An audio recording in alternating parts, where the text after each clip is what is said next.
This video was brought to you by Stormberg, a better route planner, MisterGreen, Kempower and Marcus Bil. Yo, what's up? You're now in front of the house, and behind me here you see BMW iX1. And in this video I'm going to do a range test. So this is a new test procedure.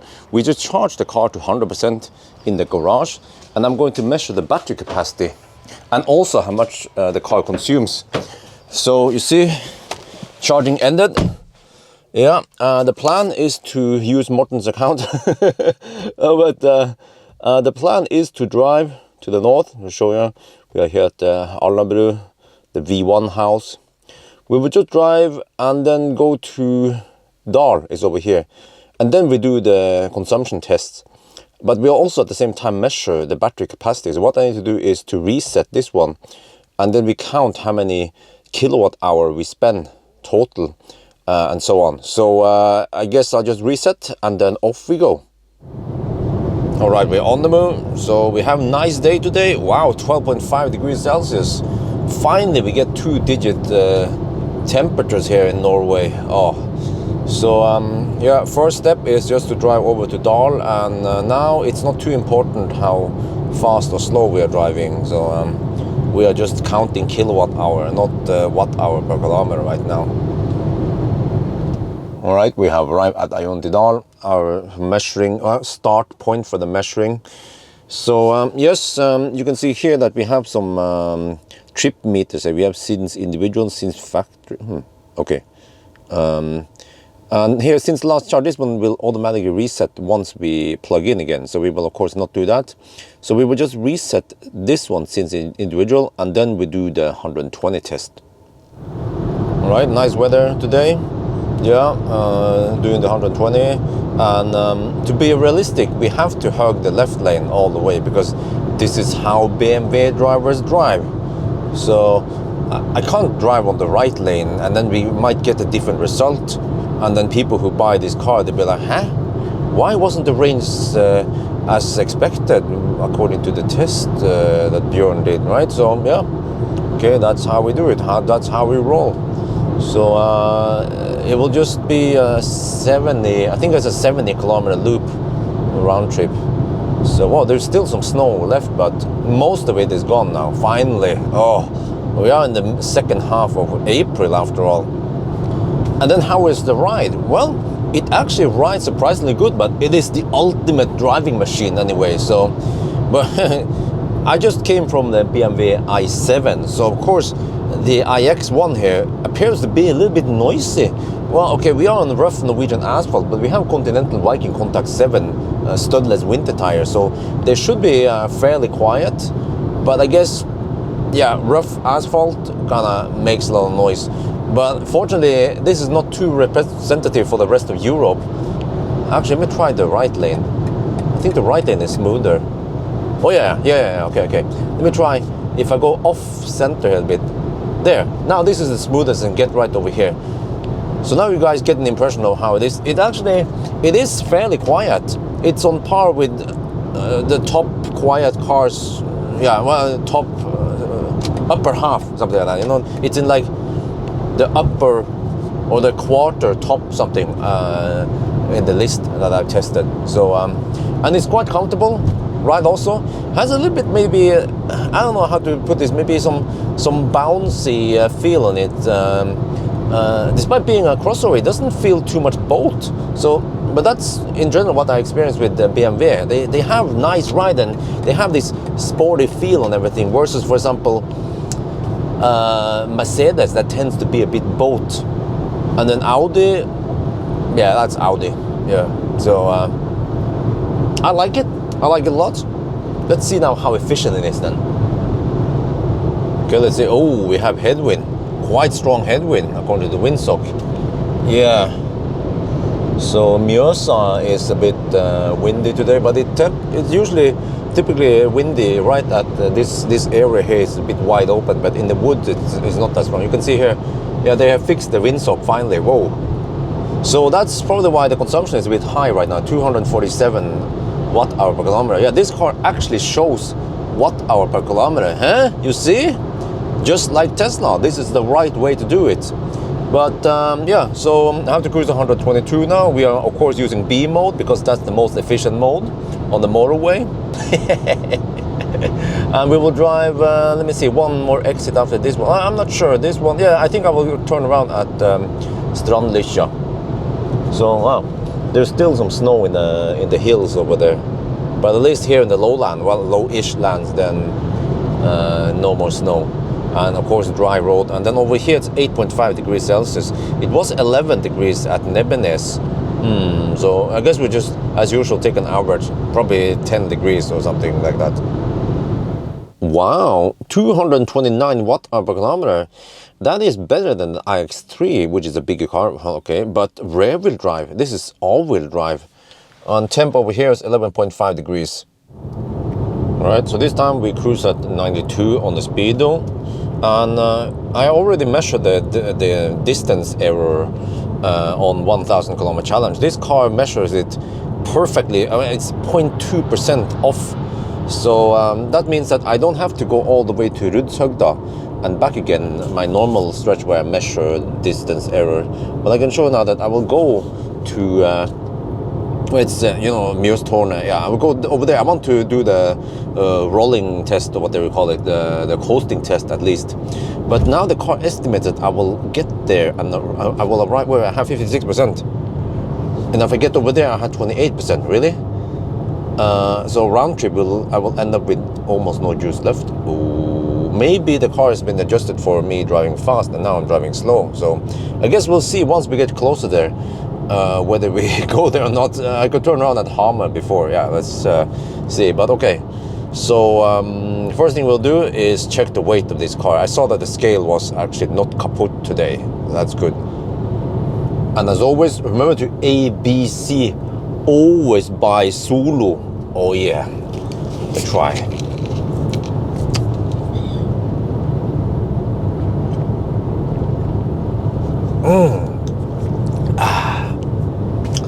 Refreshing. This is the sugar-free version. What is it called? Solo Super. Yeah. Okay, let's see. Front axle. Oh. Oh, really? 10,000, I mean 1,080. The whole car. Wow, it is a lot lighter than iX3. Huh, interesting.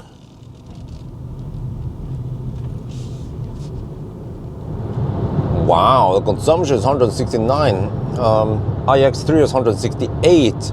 But remember that we have now the headwind stretch, which means that on the way back it should be even lower, maybe. Well, except for that we have to go uphill towards the end.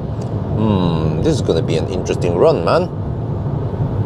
And despite that this is a poor man's BMW, this car is equipped with Harman Kardon sound system. Let's try them. Wait, there. Okay, should be good, right? Just like the iX3 and the iX. And the i7. Oh yeah. Nice and firm bass. Ooh, I like it. Okay, let me see. Next song. I need to change the library. Getting a bit bored with the test songs. But at least it's consistent across all the cars I test. So I use uncompressed WAV file from the USB stick. And everything is flat. The EQ, everything is flat. Oh yeah, very nice and clear. Oh, I always listen after that one. Super crisp and well defined. It's from here somewhere, right? At least it appears to be from there. Can I skip?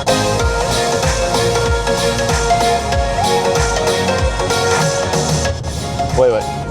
Very good. Wait. The whole skipping is a bit clumsy there. No, wait, huh? I'm gonna skip to the next song, not within the song. Okay, do this instead then. Maybe I'm just a little bit clumsy with the controls here. But you always want to blame car, ABC. If you make a mistake, it's the car's fault, of course. Bad software. Okay, listen to this one. Well, listen to the bass here, but also in general the whole song. It sounds great. Of course, I tested this already before in the 1000 kilometer challenge. The bass is nice and linear. Okay, next one here. Won't you let me dream that you might again? Also pleasant to listen to, sounds natural, his voice. What about this one? We have now a guy with a brighter voice. This is sound. This is sunshade, by the way. Oh, ho, ho, ho. Nice.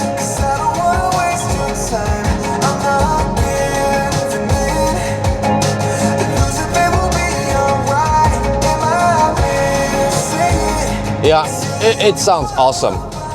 There is some deep bass here, well defined, fairly punchy.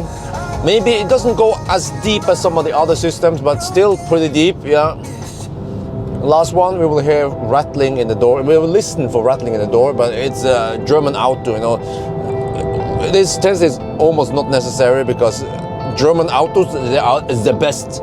So let's see now, let me see. No problemo. So this is also one of the best I've heard systems. If I would give it points, maybe just 9 points. Yeah, maybe not 10. I feel like it's still lacking something. I'm not sure what it is.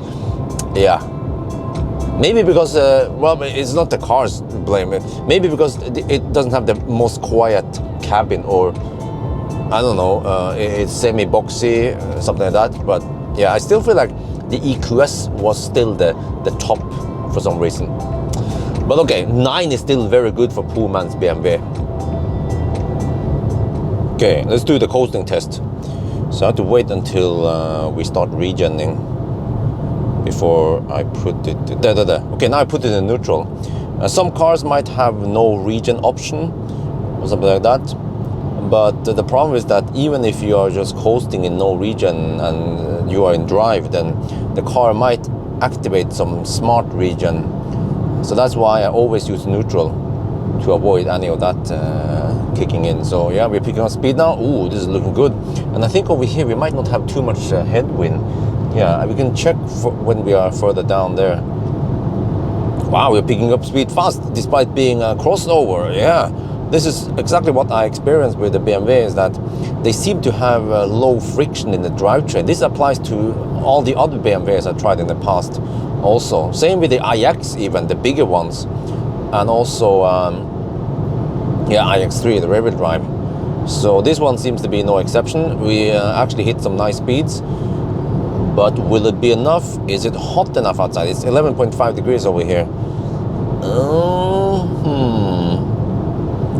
Well, one thing to note is that every year when we try this, then the asphalt will be rougher and rougher. You can actually hear if I go a little bit off center, especially this side here.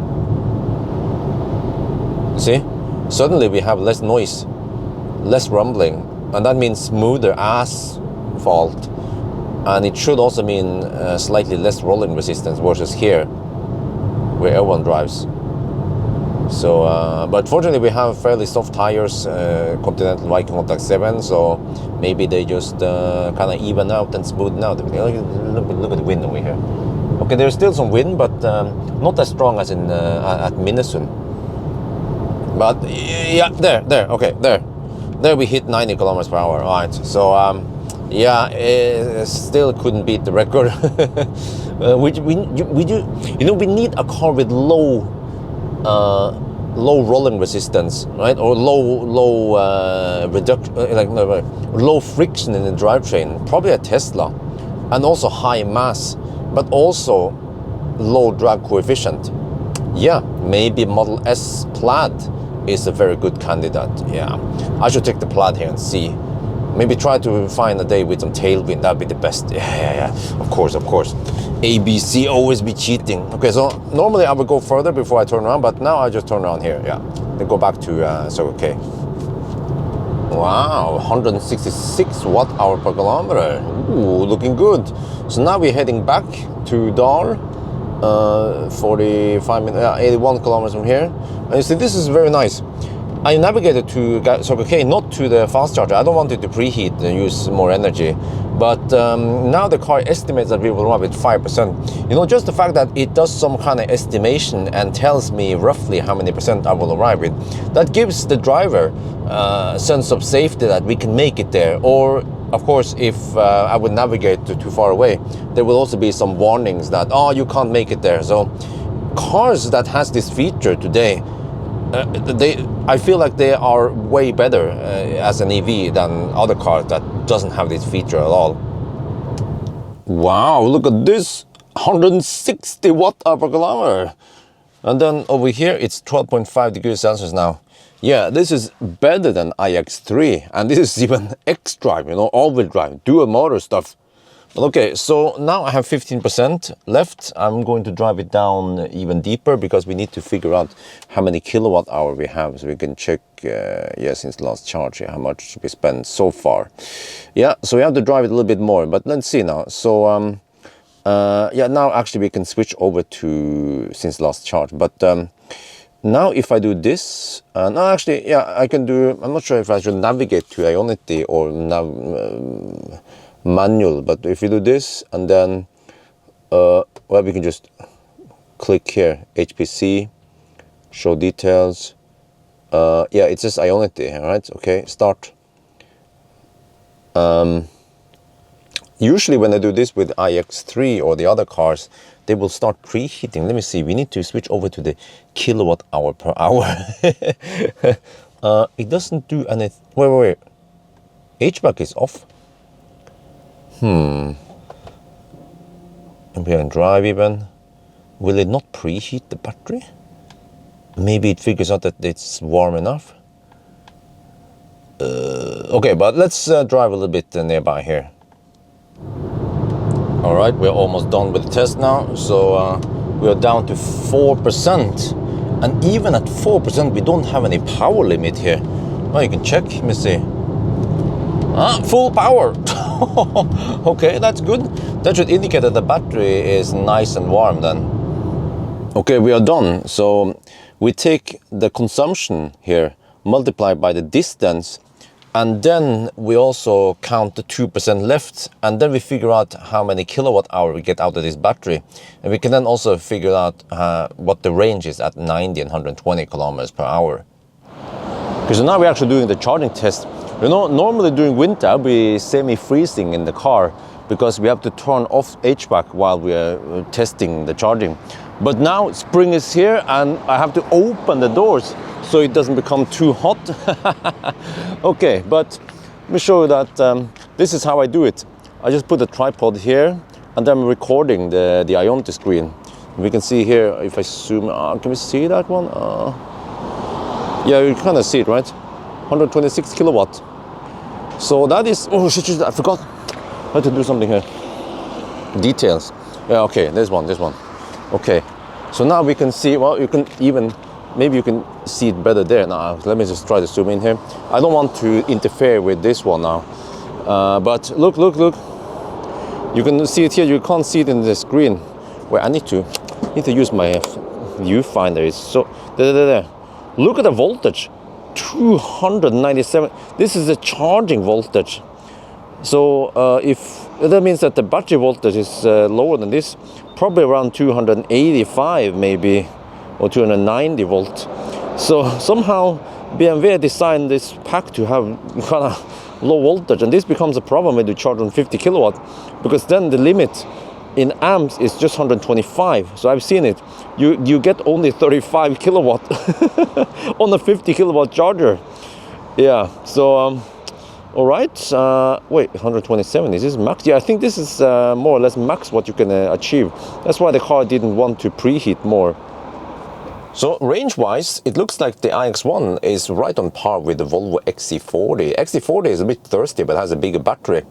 And then versus iX3, then okay, iX3 has more range because it has a bigger battery, but range, I mean, consumption-wise, this one is actually a little bit better than iX3, despite that it's all-wheel drive. So I'm really impressed of how efficient BMW can make their cars both rear-wheel drive and also all-wheel drive versions. But of course, versus Tesla Model Y, that one is also all-wheel drive, then this one is not even close when it comes to range. But I guess you guys don't buy cars solely based on range, right? You just buy the car based on how big the grille is. So I think that's gonna be it for now. Hope you guys enjoyed this video. As always, thank you for watching and talk to you later.